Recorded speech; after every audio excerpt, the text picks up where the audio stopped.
So good morning to all of you. This is our next lecture on basis second year आपला subject आहे algebra groups and things. तर in the previous lecture we saw definition of group, what is meant by group, and we see some example on a group.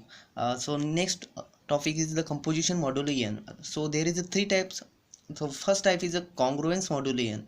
So what is meant by the congruence modulo n? And in this we see when a minus b is divisible by n, then we see that a is a congruent to b. Means see this arrangement. Here ए आणि here दिस बी.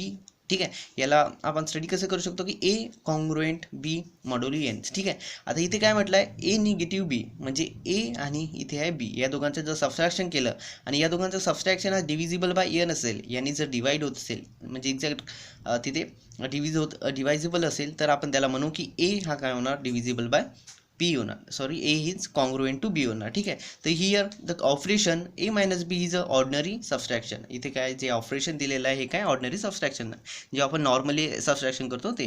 ठीक आहे, तर इथे पहा आता first example दिलं आहे 7 congruent 3 modulo 2.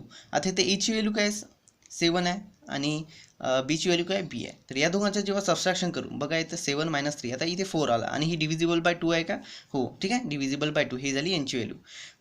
तर हे सांगितलं A minus B divisible by N, then काय म्हणतो आपण की ए ह्या कॉन्ग्रुएंट टू बी आहे. म्हणजे इथे 7 हा काय का कॉन्ग्रुएंट टू बी आहे.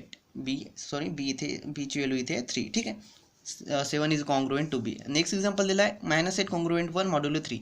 आता इथे एची व्हॅल्यू काय निगेटिव्ह 8 आणि बीची व्हॅल्यू आहे 1 आणि एनची व्हॅल्यू आहे आपल्याकडे. ठीक आहे 3. आता इथे काय आपण या दोघांचं सबस्ट्रॅक्शन करू, ए आणि बीचे -8 -1. ठीक आहे, -1 होणार कारण की सबस्ट्रॅक्शन करायचं आहे. आता याचं रिझल्ट काय येत आहे -9 आणि -9 हे डिव्हिजिबल बाय एन आहे का, मीन्स 3 आहे का. ठीक आहे, तर हे डिव्हिजिबल बाय 3 आहे, देअरफॉर आपण म्हणू की -8 इज काय कॉन्ग्रुएंट टू 1.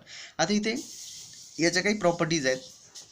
तर फर्स्ट प्रॉपर्टी आपल्याकडे दिली आहे की let A congruent to B modulo N आणि C congruent to D modulo N. ठीक आहे, तर हे दोन आपल्याला दिलेले असतील, तर आपण ह्या दोन याच्यावरून म्हणू शकतो की A positive negative C is equal to B positive negative D modulo N. ठीक आहे, हे एक प्रॉपर्टी सॅटिस्फाय होते. त्याच्यानंतर A multiplication C, A multiply by C is equal to B multiply by D modulo N, ही पण property satisfy होते. ठीक आहे, ह्या दोन प्रॉपर्टी आपल्याला लक्षात ठेवायच्या आहेत. नेक्स्ट आपण टॉपिक बघू की ॲडिशन. आता आपण काय बघितलं होतं की कॉन्ग्रुएंट मॉड्युलो एन. आता इथे आपण बघू की ॲडिशन मॉड्युलो एन. तर ॲडिशन मॉड्युलो एन मध्ये आपल्याला बघायचं आहे की when R is the least non negative integer has a remainder when the ordinary sum A plus B is divisible by N. म्हणजे इथे काय आर काय हे रिमाइंडर आहे. ठीक, नॉन निगेटिव्ह रिमाइंडर. लक्षात ठेवा की non negative integer has a remainder when the ordinary sum. आता ऑर्डिनरी सम या स्ट्रक्चरमध्ये पहा ए बी कुठे आहे, इथे आहे ए, इथे आहे बी. ठीक आहे, आणि पॉझिटिव्ह एन याला काय डिनोट करतो ॲडिशन मॉड्युलो एन. ठीक आहे, इक्वल टू आर. म्हणजे A addition modulo N B is equal to R, where R is remainder आणि ए आणि बी आपल्याला काय ए प्लस बीचं जेव्हा आपण काय ॲडिशन करू. ठीक आहे, ए प्लस बी आणि हे जे एनची व्हॅल्यू इथे असणार काय, ती एनची व्हॅल्यू जर डिवाइड होत असेल तर आपल्याला ते रिमाइंडर मिळणार. ठीक आहे, तर एक्झाम्पल पाहायचं आपल्याकडे. एक्झाम्पल फर्स्ट एक्झाम्पल दिलं आहे की 14 ॲडिशन मॉड्युलो 3 2 इक्वल टू 1. ठीक आहे, 14 ॲडिशन मॉड्युलो 3 2 इक्वल टू 1. आता इथे काय एची व्हॅल्यू 14, बीची व्हॅल्यू 2, म्हणजे यांची ॲडिशन करू आपण. यांची ॲडिशन 14 + 2 16 आणि ही डिव्हिजिबल बाय एन. म्हणजे यांची व्हॅल्यू इथे काय, इथे यांची व्हॅल्यू 3 आहे. आता ही डिव्हिजिबल बाय एन आहे का, नाही. ठीक आहे, आता डिवाइड होतो पण एक्झॅक्टली डिवाइड होत नाही. आता इथे काय रिमाइंडर किती राहणार, रिमाइंडर 1 राहतो. ठीक आहे, जर आपण 2 16ला 3 16ला डिवाइड केलं तर रिमाइंडर आपल्याला काय मिळते 1. तर आपण 16ला अशा प्रकारे पण अरेंज करू शकतो 5 × 3 + 1, म्हणजे 5 × 3 15 + 1 मीन्स 16. ठीक आहे, आता इथे 3 काय हे एनची व्हॅल्यू आहे. ठीक आहे, आणि इथे 1 काय हे रिमाइंडर, आपला 1 काय असतं remainder. Next example same example आहे 14 ॲडिशन मॉड्युलो 3 + 4. ठीक आहे, आता इथे ए आणि बीचे ॲडिशन करू, आपल्याला काय मिळणार 18 मिळणार. आता 18ला आपण काय अशा प्रकारे अरेंज करू 6 × 3 18 + 0. ठीक आहे, म्हणजे आपला इथे काय रिमाइंडर काय 0 आहे आणि यांची व्हॅल्यू काय 3 आहे. ठीक आहे, यांची व्हॅल्यू 3 आहे. तर अशा प्रकारे नेक्स्ट एक्झाम्पल आपण बघितलं. आता नेक्स्ट टॉपिक आपला आहे सॉरी इथे प्रॉपर्टीज दिल्या आहेत. आता त्याच्या प्रॉपर्टीज आहेत की A addition modulo N B equal to B addition modulo N A that is composition positive addition modulo N हीच कम्युटेटिव्ह, म्हणजे composition of addition modulo N हीच कम्युटेटिव्ह असते.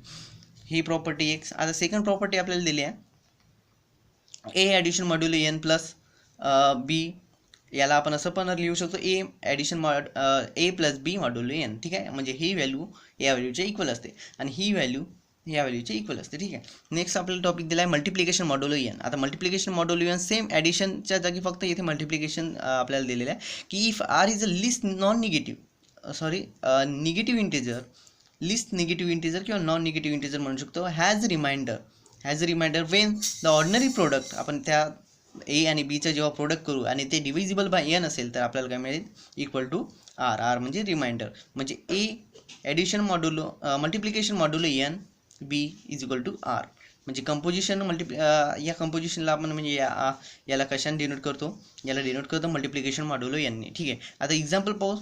तर एची व्हॅल्यू आता हा दिला आहे आपल्याला. ठीक आहे, हा अरेंजमेंट दिला आहे 5 multiplication modulo 2 into 3 equal to 1. ठीक आहे, तर आता इथे काय एनची व्हॅल्यू इथे दिली आहे आपल्याला. ठीक आहे, एची व्हॅल्यू दिली आहे 5, बीची व्हॅल्यू दिली आहे 3 आणि एनची व्हॅल्यू दिलेली आहे आपल्याला 2 आणि रिमाइंडर म्हणजे आरची व्हॅल्यू दिली आहे 1. तर आता इथे काय करू स्टार्टिंगला 5 इंटू 3 करू म्हणजे ए इंटू बी.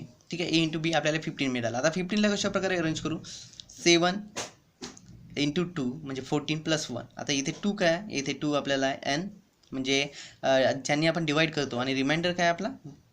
ठीक आहे, रिमाइंडर आपला 1 आहे. ठीक आहे, जर तुम्ही 15ला 2ने डिवाईड कराल तर आपल्याला रिमाइंडर काय 1 मिळतो. तर अशा प्रकारे आपण त्याला अरेंज करू शकतो. ठीक आहे, तर आता नेक्स्ट त्याच्या प्रॉपर्टीज आपल्याला दिल्या आहेत की फर्स्ट प्रॉपर्टी आपल्याला दिली आहे की A multiplication modulo N B equal to B multiplication modulo N into A. ठीक आहे, तर ही फर्स्ट प्रॉपर्टी आहे. ठीक आहे, म्हणजे याचं रिव्हर्स पण त्याचं इक्वल होणार. ठीक आहे, म्हणजे इथे ए आहे तर इथे बी आहे, इथे बी आहे तर इथे आहे. ठीक आहे, हे दोन्ही व्हॅल्यू काय इक्वल होते. या दोघांच्या पण व्हॅल्यू सॉल्व्ह केल्यानंतर आपल्याला इक्वल मिळते. That is the composition addition multiplication module N is a commutative. हे लक्षात ठेवायचं आहे आपल्याला, MCQ मधून विचारू शकतात. त्याच्यानंतर आपल्याला नेक्स्ट दिलेलं आहे की A multiplication module N B is equal to, याला आपण अशा प्रकारे पण लिहू शकतो A into B modulo N, म्हणजे याची व्हॅल्यू आणि याची व्हॅल्यू पण सेम येणार. ठीक आहे, हे पण आपल्याला लक्षात ठेवायचं आहे.